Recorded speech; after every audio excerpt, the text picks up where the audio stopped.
இப்போது நீங்கள் கேட்கவிருப்பது ஜூனியர் விகடனில் வெளியாகும் பா. திருமாவேலனின் பெரியோர்களே தாய்மார்களே தொடரின் பகுதி 15. பெரியோர்களே தாய்மார்களே. தமிழ்நாடு சட்டமன்றம் கல்லாலும் மணலாலும் கட்டப்படவில்லை, சட்டங்களாலும் விதிமுறைகளாலும் கட்டி எழுப்பப்பட்டது. சட்டமன்றம், நிர்வாகம், நீதிமன்றம் மூன்றுமே தொடக்க காலத்தில் மன்னர்கள் கையில் இருந்தன. இது காலப்போக்கில் கலன்று மக்கள் பிரதிநிதிகளின் கைக்கு வந்து சேர்ந்தது. இதற்கு 120 ஆண்டுகள் ஆனது. 1833ஆம் ஆண்டு உருவாக்கப்பட்ட பட்டய சட்டம் சட்டமன்றங்களின் தொடக்கத்துக்கு வித்திட்டது. அதற்கு 20 ஆண்டுகள் கழித்து நிறைவேற்றப்பட்ட சட்டம் என்ன சொன்னது என்றால், மாகாணங்களில் சட்டமன்றங்கள் இருக்கும், ஆனால் சட்டம் இயற்றும் அதிகாரம் இருக்காது என்றது. மாகாண சட்டமன்றங்களின் எல்லா உரிமைகளையும் பறித்தது இது. இதனை மற்ற மாகாண ஆளுநர்கள் ஏற்றுக்கொண்டார்கள். தனக்கு சொகுசான வாழ்க்கை கிடைத்தால் போதும், மாகாணங்கள் இருந்தால் என்ன இறந்தால் என்ன என்று நினைக்கும் தலையாட்டி பொம்மைகளாக அவர்கள் இருந்தார்கள். ஆனால் சென்னை மாகாணம்தான் அதில் வித்தியாசமாக இருந்தது. அன்றைய சென்னை ஆளுநர் மத்திய அரசின் கவர்னர் ஜெனரலாக இருந்த கானிங் பிரபுவை கதற வைத்துக் கொண்டிருந்தார். இன்றைய கவர்னருக்கும் மோடி ஆட்சிக்கும் பிரச்சனை வந்தால் எப்படி இருக்கும்? கற்பனை செய்து பாருங்கள். அப்படி இருந்தது சென்னை ஆளுநருக்கும் கவர்னர் ஜெனரல் கானிங் பிரபுவுக்கும் நடந்த சண்டை. இன்றைய கவர்னர் ரோசையா யாருடனும் சண்டை போட விரும்பாத தங்கமான மனிதர். காங்கிரஸ் காலத்து கவர்னர்கள் அனைவரும் வீட்டுக்கு அனுப்பப்பட்ட பிறகும் விருந்து சாப்பிட்டு கொண்டிருப்பவர் என்றால் ரோசையா எப்படிப்பட்ட பொம்மையா என்பதை உணரலாம்.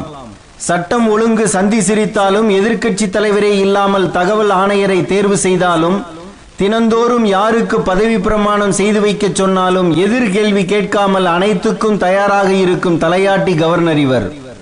ஆனால் அன்றைய தினம் சென்னை மாகாண ஆளுநராக இருந்த சார்லஸ் ட்ரிவெலியன் மத்திய அரசை கேள்வி கேட்பவராகவும் தமிழ் மக்களின் குரலை எதிரொலிப்பவராகவும் இருந்தார். சட்டம் இயற்றும் தகுதியற்றதாக மாகாண சட்டசபைகள் இருந்தபோது ஆளுநர் சார்லஸ் ட்ரிவெலியன் கேட்ட கேள்விகள் துணிச்சலானவை. மொத்தம் 14 மாதங்களே சென்னை ஆளுநராக இருந்தார். அந்த 14 மாதங்களும் பதற வைத்துக் கொண்டே இருந்தார். நாட்டியாஞ்சலிகளில் கலந்து கொள்வது, மணமகிழ் மன்றங்களில் பங்கேற்பது என்று இன்றைய மாநில ஆளுநர்களைப் போல அவர் இல்லை. புகையிலை வரி, தொழில் வரி, உப்பு வரி என்று மத்திய ஆட்சி போன்ற அத்தனை வரிகளையும் சார்லஸ் ட்ரிவெலியன் எதிர்த்தார். வரிகளால் ஊழல் பெருகும், வரிகளால் வசூலிப்பவன் மட்டுமே நன்மை அடைவான் என்பதை அன்றே அரசுக்கு சொன்ன ஆளுநர் அவர். கந்து வட்டியில் நடக்கும் கொடுமையை விட சேவை வரியில் நடக்கும் அநியாயம் அதிகம் என்பதை இன்றைய வியாபாரிகள் உணர்வார்கள். குறைத்து வரி போட அதிக லஞ்சம் தர வேண்டும் என்ற வழிப்பறி கொள்கையை அன்றே உணர்ந்தவர் அவர். வரியை போடாதே, அரசின் அநியாய செலவை குறை என்றார் ட்ரிவெலியன். உப்புக்கு வரி போட்டதை பிரிட்டிஷ் ஆட்சிக்கு எதிரான ஆயுதமாக பிற்காலத்தில் எழுப்பினார் காந்தி. ஆனால் உப்பு வரி போட்டதுமே எதிர்த்தவர் சென்னை ஆளுநர் ட்ரிவெலியன். மாகாணங்களை கேட்காமல் வருமான வரி போட்டது தவறு என்றும் இவர் கொந்தளித்தார். இதையெல்லாம் பார்க்கும்போது மாநில சுயாட்சியின் தந்தையாகவே சார்லஸ் ட்ரிவெலியனை சொல்ல தோன்றுகிறது.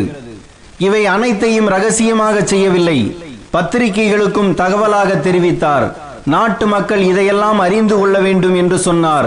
நமக்குள் இருக்க வேண்டிய ரகசியங்களை வெளியில் அம்பலப்படுத்துகிறார் என்று அன்றைய governor general Canning கதறினார்.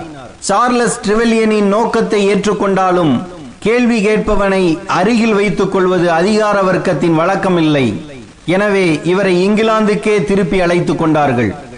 Charles ட்ரிவெலியனை வழியனுப்ப Chennai மக்கள் ஏராளமாக அப்போது வந்திருந்ததாக தமிழக மேலவையில் பணியாற்றி ஓய்வு பெற்ற வரலாற்றாசிரியர் முடிகோபதி எழுதியிருக்கிறார்.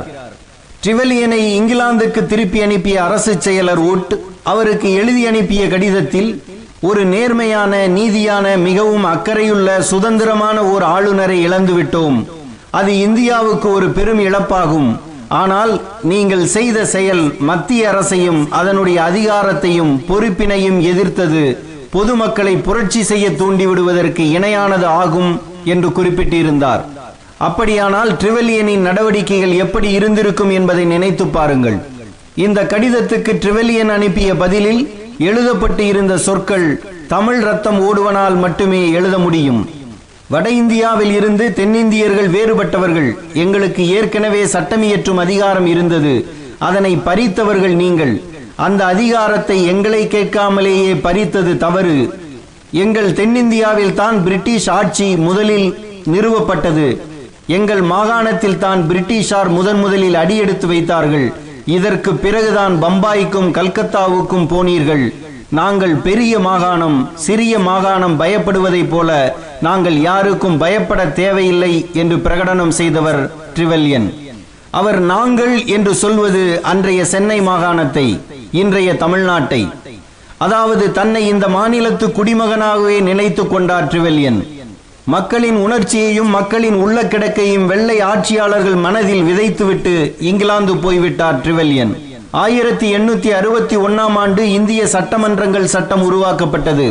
மாகாண ஆளுநர்களிடம் இருந்து பறிக்கப்பட்ட சட்டம் இயற்றும் அதிகாரங்களை மாகாண ஆளுநர்களிடமே கொடுத்தது இந்த சட்டம். இதுதான் சார்லஸ் ட்ரிவெல்யன் போட்டு சென்ற விதை. காஞ்சிபுரத்தை அடுத்த வெண்பாக்கம் வழக்கறிஞர் சடகோபாச்சாரியாலுவும் சென்னை பெரியமேடு பத்திரிகையாளர் லட்சுமி நரசுவும் இதன் பிறகுதான் சட்டசபைக்குள் போனார்கள். சென்னை சட்டசபைக்குள் போன முதல் 2 சுதேசிகள் இவர்கள்தான். 1892 ஆண்டு இந்திய சட்டமன்றங்கள் சட்டம் உருவாக்கப்பட்டது. உறுப்பினர்களின் எண்ணிக்கை 20ஆக உயர்த்தப்பட்டது. சட்டம் இயற்றும் இடமாக மட்டுமல்லாமல் விவாதிக்கும் இடமாகவும் சட்டமன்றங்கள் உயர்ந்தன. 1909 ஆண்டு கொண்டுவரப்பட்ட இந்திய அரசு சட்டம் சட்டமன்ற உறுப்பினர்களின் எண்ணிக்கையை 20 இருந்து 50ஆக உயர்த்தியது. 21 பேர் மக்களால் தேர்வு செய்யப்படுவார்கள் என்று சொன்னது இந்த சட்டம். உறுப்பினர் எண்ணிக்கை அதிகமானதால் சட்டமன்ற மண்டபம் கட்டப்பட்டது. 1919 ஆண்டு கொண்டுவரப்பட்ட இந்திய அரசு சட்டம்தான் தேர்தலை பரவலாக்கியது. சட்டமன்றங்களுக்குள் அதிகமான மக்கள் பிரதிநிதிகளை அனுப்ப அனுமதித்ததும் இந்த சட்டம்தான். நியமன அதிகாரிகள் குறைந்து நியாயமான தேர்தல் மூலம் அரசியல் கட்சிகளைச் சேர்ந்தவர்கள் உள்ளே நுழைந்தார்கள். அதுவரை ஆளுநர்களின் நிர்வாக சபையின் நிழலாக இருந்த சட்டமன்றம் தனித்து இயங்கும் அதிகாரம் படைத்ததாக மாறியது. இதற்கு மதராஸ் லெஜிஸ்லேட்டிவ் கவுன்சில் என்று பெயர், அதாவது MLC. 1920 நடந்த முதல் தேர்தலின் போது சட்டசபையில் 127 உறுப்பினர்கள் இருந்தார்கள். இதில் 98 பேர் தேர்தல் மூலம் தேர்ந்தெடுக்க